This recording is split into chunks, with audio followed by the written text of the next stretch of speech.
I don't know, was it junior high school or less, well, whatever it was. The English teacher, you, you had to make up a story and write it, and she would grade you on the writing of the story and so forth.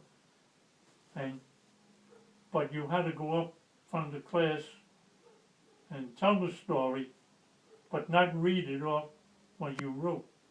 You had to memorize, and you would tell the story. So then at the end of the month, or was it the month? No, the week. Maybe the end of the week. Yeah, I think so. The end of the week, then the winners, each you got up and told your story, and then the class voted.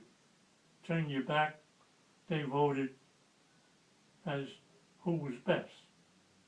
So I won that one, and you come the next week and you get another one, so that at the end of the time you would have like 4 of us up there were the winners from the week, and then you told your story. So one time they got to that point, and there was another boy up there, and his story was, well, the Brooklyn Dodgers and the New York Giants, they had a baseball game, a doubleheader, and he would tell about the doubleheader, and that was his story. And then it came to me, and I wish I had a copy of that story that I wrote. Because I wrote a story about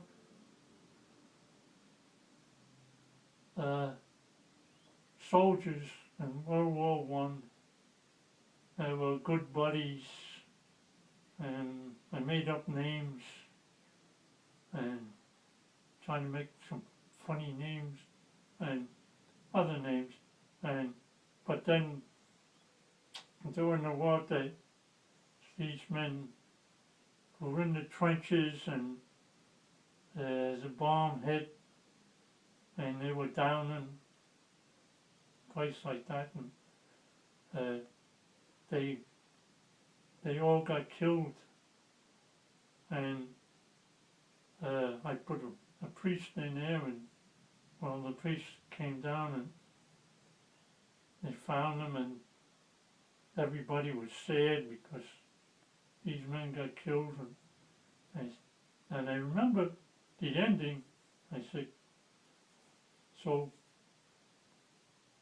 Father Joe, whatever I named him, and he went down there, prayed over them, and then he said, Dominus vobis cum spiritu tuo, amen.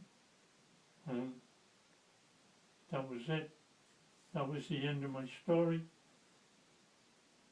Now, I won, but I didn't know until later. I even beat the guy that spoke about the baseball games. Mm-hmm. Those guys, wherever amounted to money. Oh, by the way, the prize was $2. Oh my gosh. And the teacher, that was her own money. These fellas made it up that no matter what, they would vote for this one guy, and so they figured they would get enough votes out of it so that they could, then they maybe split up the money. Mm-hmm. So we split up the money, whatever, even if there was 25 cents each or 50 cents each or whatever it amounted to. And yet, I beat them, not knowing that they were even doing that. Wow. And I said, I beat the odds.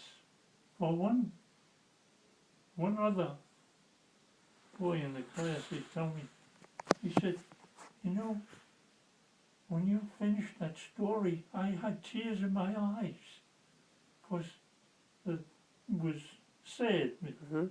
These men were, you know, dying, and it wasn't anything that I ever heard that was saw, but they made it up.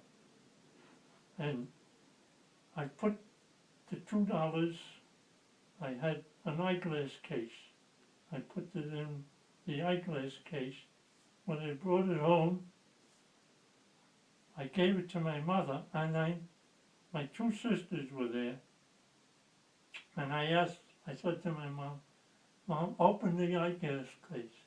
And she said, why, what for? And they said, oh, Mom, I must have something in there, it's gonna jump out at you, you know.